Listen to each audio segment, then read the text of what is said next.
You are most welcome to today's talk. It's Tuesday the 7th of September, not December as I said last time, so a bit disorientated, but at least I'll come back and correct it. Now, the issue of mandatory vaccination is becoming one which is being actively discussed around the world, and we'll see exactly what your views are on it in a minute because we're doing a poll on that very topic. But first of all, before we look at other news and orientation, let's look at this important topic first as it rears its head. Some may say rears its ugly head indeed. So here we have the some thinking about it from around the world. So Italy here. Now, mandatory vaccination is probably going to be the first place it's going to be introduced, could well be Italy. So Matteo Draghi, the Prime Minister, as soon as the European Medicines Agency gives the vaccines conditional approval. Now, of course, at the moment we are on emergency use authorisation. But so the Italian Prime Minister here is saying that, well, as soon as we get these official approvals, even if it's only conditional, then we're going to be thinking about quite a lot of mandatory vaccination in Italy. So, and the European Medicines Agency approval shouldn't be too long now, but probably at the end of next week, people are thinking. So this is going to become a real issue in the next week or two. Now, in Italy, there is a very significant anti-vaccination movement. A lot of people aren't very happy about this. But this is from an infectious diseases doctor, Matteo Bassetti. He's been threatened. Physically threatened because of his views and intimidated, although he's still speaking out as far as we know. Now, COVID-19 Green Pass for planes, ferries, coaches, long-distance travel, school workers, medical workers already actually in place in Italy now, and that's going to be extended. Now, where else has got vaccine mandates is going to be interesting as well. So Indonesia, Micronesia and Turkmenistan, already vaccines are mandated for adults.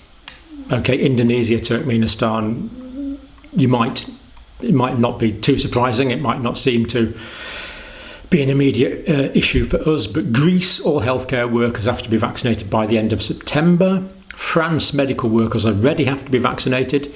UK, nursing home workers are going to have to be mandated now, and it's going to be enforced pretty soon. Russia, all workers within the public-facing roles is mandated. And US federal workers, proof of vaccination or regular testing, mask mandates and travel restrictions for those that aren't vaccinated. So again, in the United States, quite a few jobs that it really is just about impossible to do if you're not vaccinated. Now, it's a controversial issue. So, and this is actually quite an interesting exercise I'm starting here. So what we have here is these are some polls I've started off. Now, I can't enlarge these, so I'll read them out for you. But the first one is vaccines should be mandated for all adults. Now, I put this poll up yesterday. I haven't advertised it on a video yet, but already we've actually got 29,000 views. I know this says 26,000 views, but this was about 45 minutes ago. So quite a few more views expressed on that already. Now, so far, yes, government should mandate vaccines for all. 27% of you good people have voted yes for that. No, government should not mandate vaccines for all. Well, 73% of you have voted for that. Now, that link there is the direct link. Click on that and do vote on that. I don't know who voted. I don't know what country you are in. As far as I know, YouTube doesn't know either. So vote on that with confidence. And now this second question here, we did ask this a few days ago. The SARS coronavirus 2 virus had a natural zoonotic origin or escape from a laboratory is the other question that we're taking opinions on, because obviously there's nothing definitive on this. So far 12,000 of you have voted on that. And infected humans through natural zoonotic spread, 14% of you believe this is a natural phenomenon. This is out of about 12,000 people voting. And a whacking 86% of people believe this virus had a laboratory origin. So two pretty interesting things to think about there. the first one is clearly a matter of ethics, clearly a matter of opinion. So your opinion is as valid as anyone else's, really. You are already aware of the arguments on both sides. We've rehearsed those many times, of course. And this one about the zoonotic spread, well, we covered that a few days ago, but it's really hard to see how we're going to get definitive data. But it'd be interesting if we can get really quite a lot of people voting on this, then outside news agencies and things could take notice of that, and it's one way that we can have some influence, because you and me watch these videos, but a lot of official people and politicians seem to happily ignore them and don't answer the questions that we legitimately pose. So I thought that was quite interesting. Please do vote. Please do ask your friends to vote. Now, let's have a bit of orientation first of all. Let me just get rid of me so we can see this a little bit better. There we go. So this first one is new daily confirmed COVID-19 cases per million, which we often look at.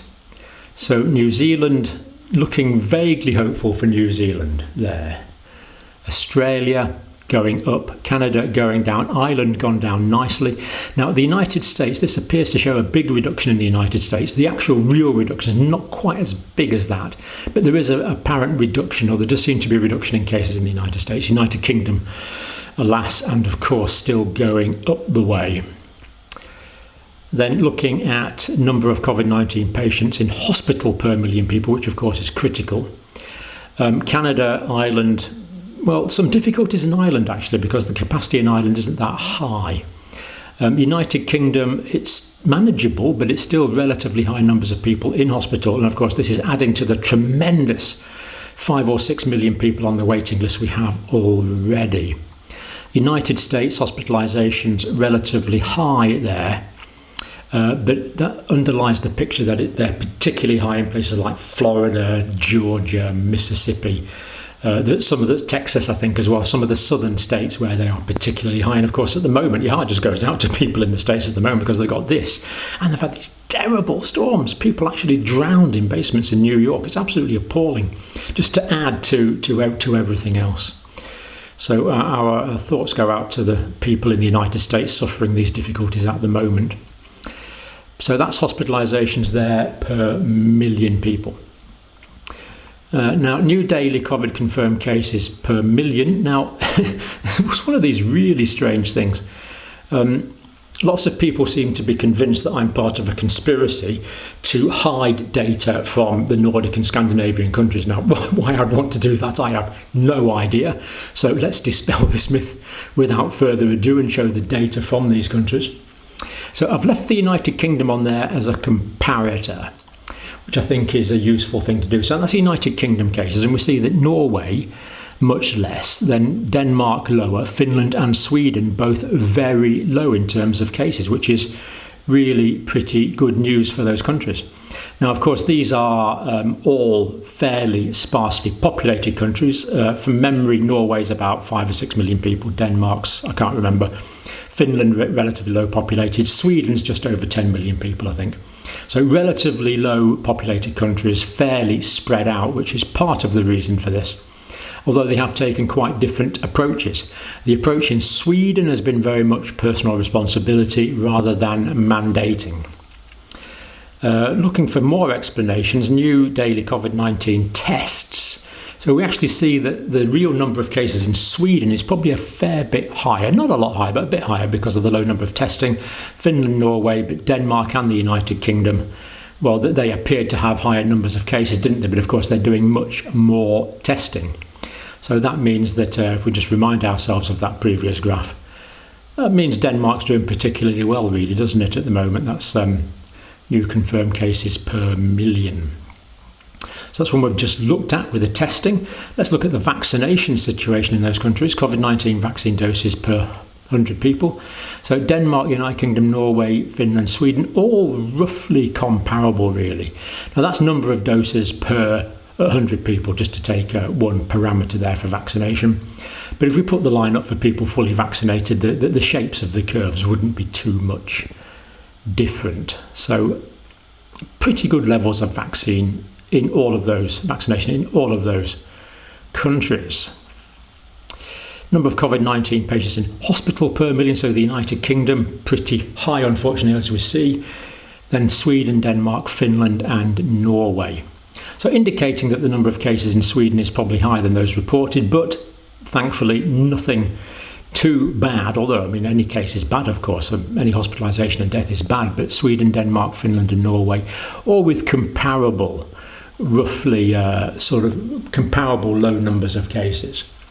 So I think what we're seeing here is that the Scandinavian countries, I guess that's Denmark, Sweden and Norway, comparable numbers. If we include Finland as the Nordic countries, then we see comparable numbers with comparable circumstances in those four countries. So there you go, no conspiracy, that's the way we see it at the moment. Now moving on to the United States, lots of links there for data from the States. Now here's the number of cases in the States here. And I think you can see that while we do see that the cases are going down slightly, quite how genuine that reduction is there in the States is yet to be seen. And that CDC data is not as optimistic as our world in data that we just looked at. So that's the cases in the United States there. Now, travelling weekend coming up in the States, a lot of people having holidays, closely followed by return to school. Pretty obvious linkage there that you don't need me to spell out, I'm sure, too much.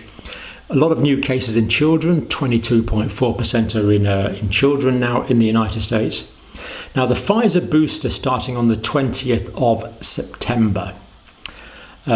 This is going to be starting in the United States, 20th of September. But it's just been announced, Dr. Fauci announced that the Moderna and the Johnson & Johnson vaccine have not yet been approved for boosters. Now, we expect them to be, but it looks like the booster program is going to start on the Pfizer vaccination alone in the States, is the way that seems to be panning out. How long the other ones are going to take, I would expect it's only a matter of weeks because the levels of data are very high, but it's not going to be starting in September, probably more October or maybe even November. My guess would be October. So that's the cases in the States. Potential for cases to go up quite dramatically, travelling, schools going back. Potential for cases to go up dramatically in the States yet. Let's hope for the best.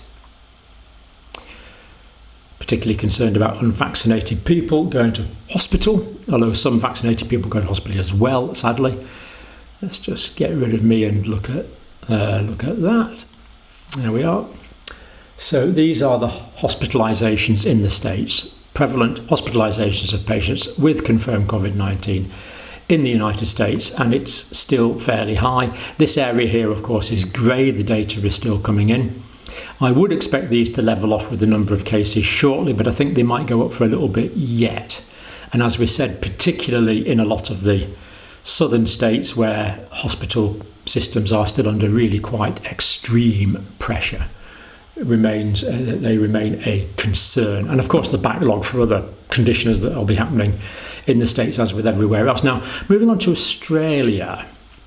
That's the official government site link for Australia. Now here we see, let's get rid of me again. There we are. So Australia, again, we're seeing this division between the states in Australia. So numbers in the last 24 hours in Australia, okay, 1,412. Capital Territory is 9, New South Wales, Sydney area, but now spreading around all of New South Wales. It's basically a complete outbreak there, isn't it? There's no question about that, and that's not going to be contained. That is not going to go back down to zero, I'm afraid. Northern Territories, no new cases. Queensland, that's good for Queensland actually, only one new case. But South Australia, Tasmania, 0. But Victoria, as we know, the Melbourne area, 121 new cases. So not where we would want it to be in Australia. And of course, we looked yesterday at the fact that the Australians have radically changed their approach. The zero COVID draconian lockdowns is finished. What is still happening in Australia, though, is that the states are very much closed off, so we can expect the cases to be largely compartmentalised between the different Australian states, as we saw Western Australia, Tasmania, for example, having essentially no new cases, which of course is good news. Now, what else were we going to do? UK, let's have a quick UK update here. People testing positive in the UK. Well, over the last 7 days, we see that's gone up a bit. People testing positive, last data from the 6th of September, so this is just as of yesterday, 41,192 new cases in the day. Last 7 days, up 12% on the week. So there's the graph for that. We're still going up in the UK. Don't pretend to be happy about that, but that's where we are. Deaths in the UK, down 16% on the week, but still 45 deaths a day. 789 deaths in the 7 days. That's within 28 days of a positive test diagnosis. So still quite significant, really. It's still there. There's the graph for the deaths. Patients admitted to hospital, well, we're still hovering not far under the 1,000 mark, really. This is still pretty high. Last 7 days, 6,573 people admitted to hospital, up 3.7% from the previous week. So still not where we'd like it to be by any means, and that's the hospitalisation graph for the UK. Now, I think that's all I'm going to say today. I just want to show you one more thing, though. Oh, don't forget to vote. Please vote. I'm really interested to see what happens about the views on the viral origins and the views on mandatory vaccination. But just before we finish, I've been watching this video series that WFAF has done in Africa, and I know WFAF and me have shed a tear over this boy here. That WFAF is now looking after, which is great news. Now, what happened here is this boy actually had a broken femur a few years ago, and it didn't heal properly, and he's got an infection, and it's called osteomyelitis. Very difficult to get rid of, and he was in pain for quite a few years, actually. And then WFAF found him in the village, a very poor family. They couldn't afford to take him to a surgeon. And the money actually that you've sent, WFAF has spent some of that on drugs and antibiotics and nutrition. And as you see, that was him there getting the nutrition and nutritional advice. Now, this is not WFAF being corny. This is what I've told him to do. I've said, make it obvious what you're doing. So that's exactly what he's doing. But for the first time in several years, this boy is now pain-free, which is great. He's not cured, but the nutrition and the antibiotics have made him pain-free because you've taken an interest in WFAF's work. So the links are there for that, and that makes it all worthwhile. Now, I've got some information from the Office for National Statistics that actually shows quite a lot of really quite pertinent epidemiological science, actually, but I think that's enough for now, so we'll probably do that on the next video. But do look out for that one. I'll put that one up shortly, and we'll probably do an update on those surveys as well, so do please vote on those, and thank you for watching this one.